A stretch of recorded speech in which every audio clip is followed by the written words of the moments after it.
So good evening, friends. Here we are with my second video. Uh, Maybe the first video got 51 likes, and that's kind of motivated me to go ahead and create a second video.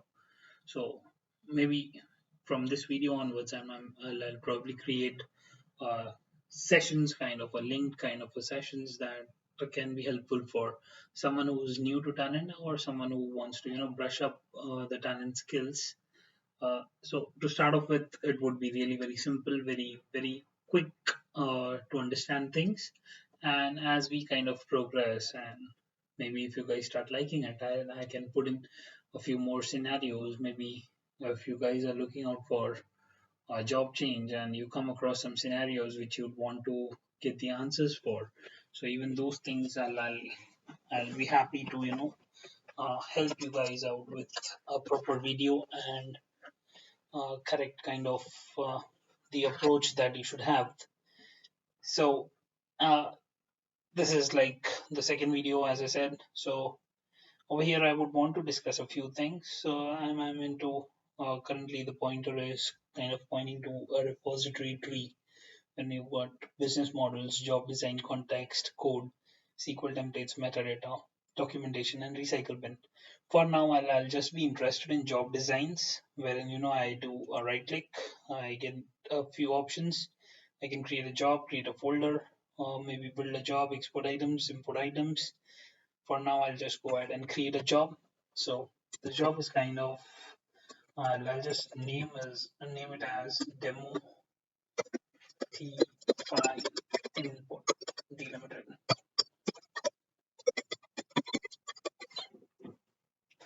So as a part of best practice, you should have a purpose and a description to your job, and some versions attached to these jobs as well. So the purpose of the job, maybe the purpose is to demonstrate the capabilities of this component.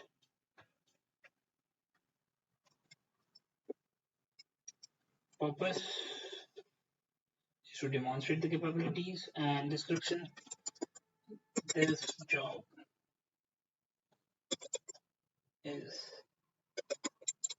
reading data from a delimited file.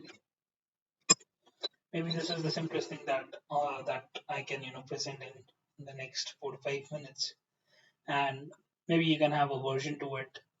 The capital M stands for the major version, the small case m stands for the minor version. So major is like anything that is on the left hand side of this decimal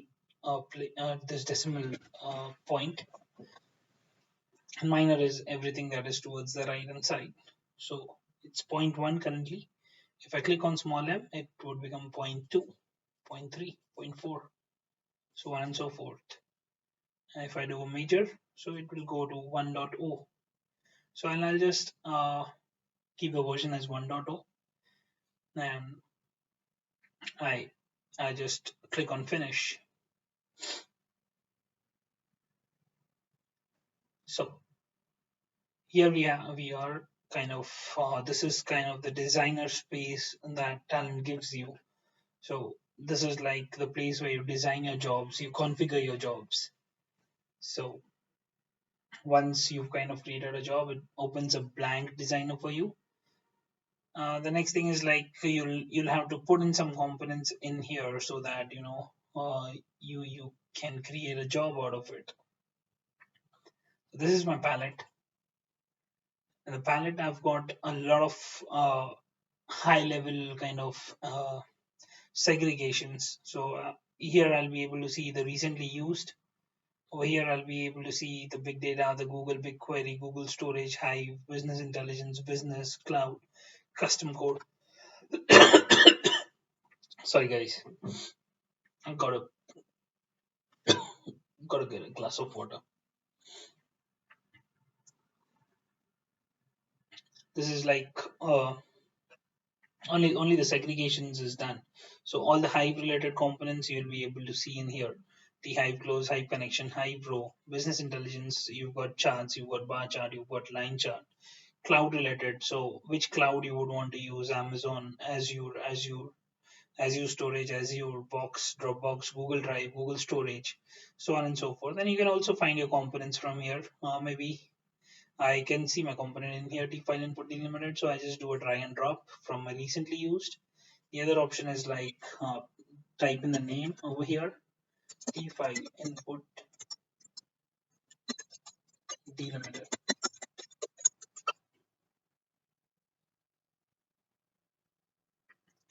Okay. So this is like coming into my recently used as well. And then this component, the file input delimited component, is classified as a component that works as an input for a file. So this is like the logical separation that I was kind of trying to demonstrate earlier when I just opened up the palette. So I can just do a drag and drop and the component should be here. The other way is like I just do a click on the designer space and over there I start typing the name of the component, tFile input delimited. So there you go. And after that, I do an enter. So the component is here. And I'll just delete this component.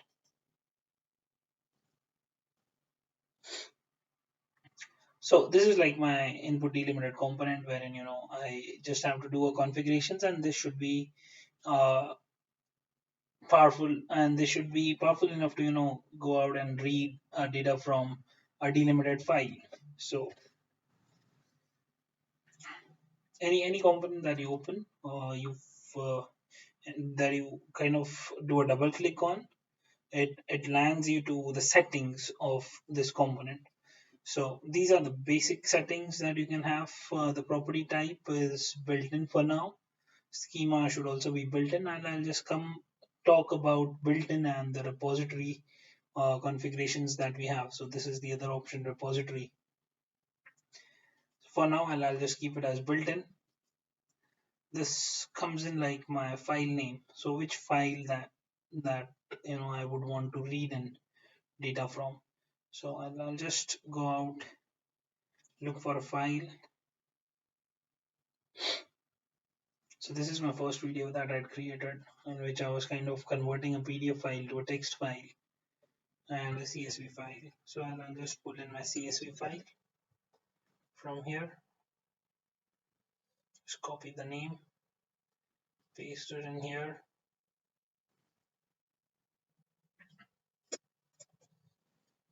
Apart from that, there's a box over here which you can do. You can just click and you land to your operating system's file shares or the file paths. So from there you can select your file that you want to read data from.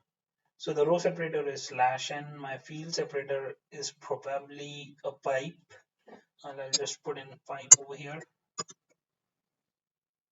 CSV options, then this is kind of a checkbox.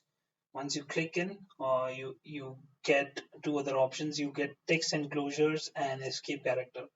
So text enclosure is something like, many times we might have seen in a CSV file, probably in the address field, the address column. If you have the addresses, usually people write it something like, um, DHAM, and then they put in a comma. Then again, plot number 643.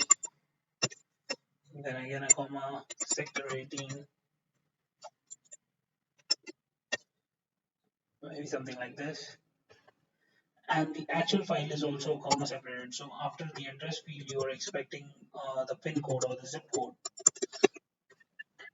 So in this case, if I put an additional comma over here in place of after like sector 18 where the address ends, and I put in the address like this. So what will happen? So once I understand from the first row, I'm expecting only two columns. But when I come to the second row, I I land up with like 1, 2, 3, and 4 columns. So how would the component understand that this is the complete address? So these additional columns, it is supposed to kind of neglect or not consider them as or field separators. So in that case, this option is kind of pretty helpful, the text enclosure. And the escape character, if there are some characters that you would want to escape, this is the option over there to be used. Maybe we can talk about this in the later kind of discussion that we have after this. So for now, I'll just keep it unchecked. Header, if there are any rows that you want to skip. Footer, if there are any rows at the bottom you want to skip.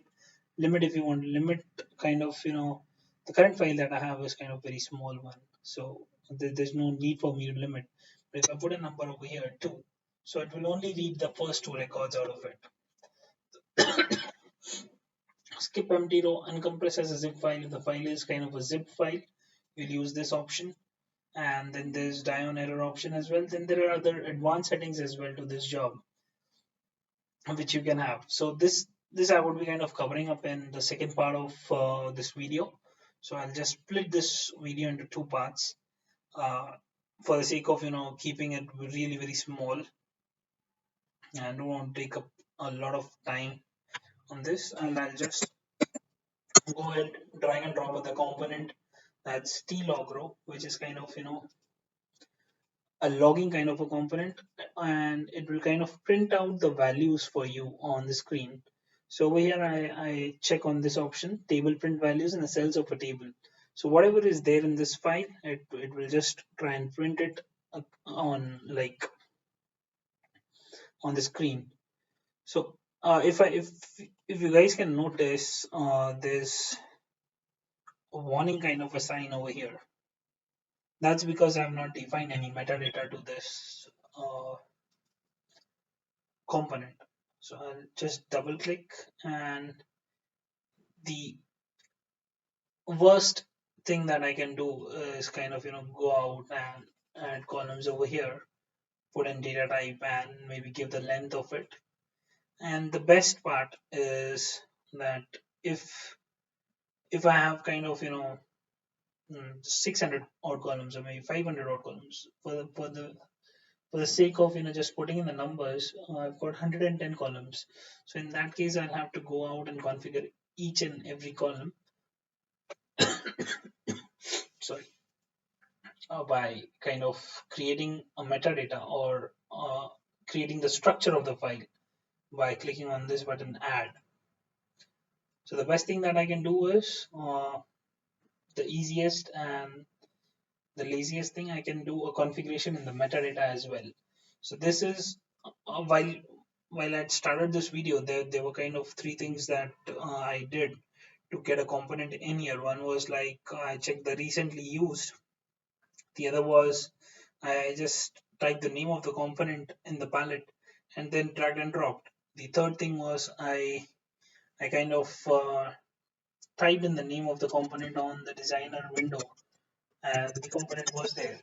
So I'll just talk about the fourth thing using which I'll get a component on this designer space is like by configuring the metadata.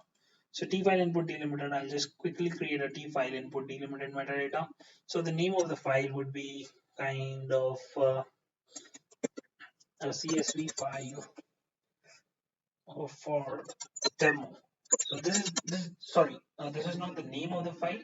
This is the name of your kind of configuration that would come in. So this is kind of a CSV file that I'm using for a demo. So that's the best logical name that came to my mind. The purpose, demonstrate the repository and built in schema. Description. This connection is pointing to drive to read a sample file. The version of this should be like a major version coinciding with the version of the job. All best practices. Click on next. File. I just do browse.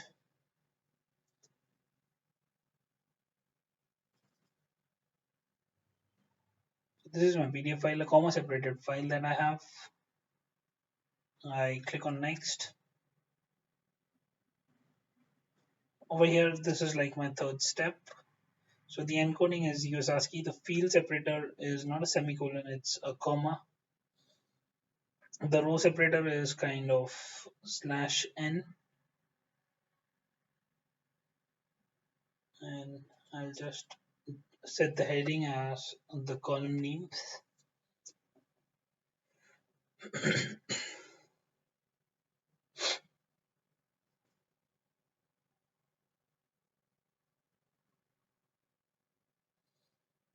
So over here, I'll be able to preview the data as well. So column 1, column 2, column 3, that's my header column, the header row that I had in the file, and it's coming as the name of it, and there's data out here that I'll be reading. I quickly click on next. So Talend would try to guess, the data types of the current file that we are kind of reading. So this is like column 1, column 2, column 3, the first row from a file, and then you've got the data type to it, integer, just because the top 50 rows that Talend was trying to scan, it had an integer value. So it has created or maybe it has guessed the data type as integer. And then you've got string data into these two columns, and the length is kind of the best guess by Talend. Mostly it's like the first 50 rows. In some cases, you may have to configure your lens based on the size of the column that you have. For now, I'll just click on finish. So over here, I get the name of the connection that I'd kind of created, CSV file for demo. And over here, I've got the metadata of this file as well. I've got 3 columns. I just drag and drop this onto the designer window. So it will ask me like what sort of component that you want. I'll just want it as a tFileInputDelimited component. And over here, I'll get a name to it. Over here, I'm not getting a name. So that's an additional manual thing that I'll have to do or maybe configure, or is like give a name to it. So the label should be CSV file for demo hyphen built-in. And this is like a repository. So I'll just double click on this, and over here I get the property type and the schema as a kind of repository. So this, if I keep it as in repository, so by repository it means that this job is kind of referring to the repository to get the property of this component. And by property I mean all these details that you see in here, so they are coming in from the repository. So if I do it a built-in, so everything gets kind of faded off, and you can just do the changes in here as well. So you can type anything, you can change the name of the file. But if I keep it as a repository, so the entire property gets sealed. And once I click on this, it will ask you like please choose one option or cancel. So if you want to update the repository connection, you can go ahead and do that. But doing so will kind of modify all the jobs that you have, kind of using the same property. Maybe this would like go like a bouncer for you right now, but be assured that this thing will be covered in the upcoming sessions. So for now, I'll keep it as a repository. If I do it as a built-in, so everything would be kind of localized. If I do it a repository, so it will kind of look up to the repository, Talend a repository tree that I have. Over here, from here in the metadata, it will come to CSV, a file for demo. So this is like my file for demo, and whatever things that are configured over here would get populated in the properties of this component. schema, if same goes true with the schema as well. Just let me know in the comment section if you guys need an additional explanation on these two things exclusively. I'll go ahead and explain it to you guys in the next video.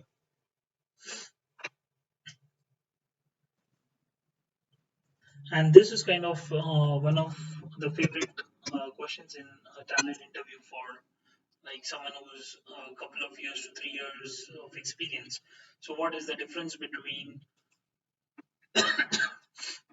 the property type and the schema type when it is repository and when it is like a built-in?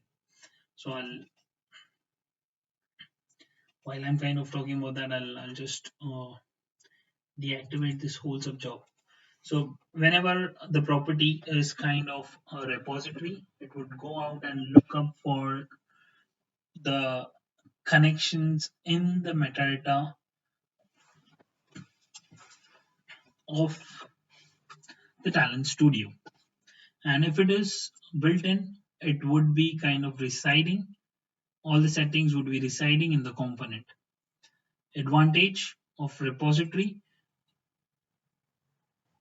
It's only one change over here that you do in the metadata would get reflected in all the jobs. If it is built in and I've got hundreds of job, that uses these properties, the file name as PDF1 CSV, row separator this, and the column separate, the field separator is this.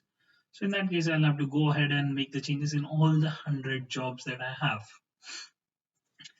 The disadvantage, one goof up in here, it gets cascaded to all your 100 jobs.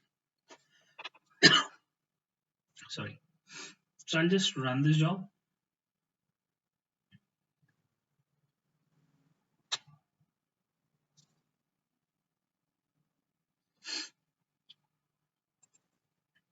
And here I go.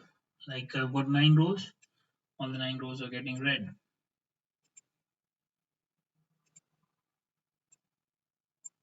And the speed was like 173.08 rows per second. So that's it for tFile input delimited part 1. Part 2 would be like a little bit of advanced kind of a session on the same component. Till then, thank you guys. Bye bye.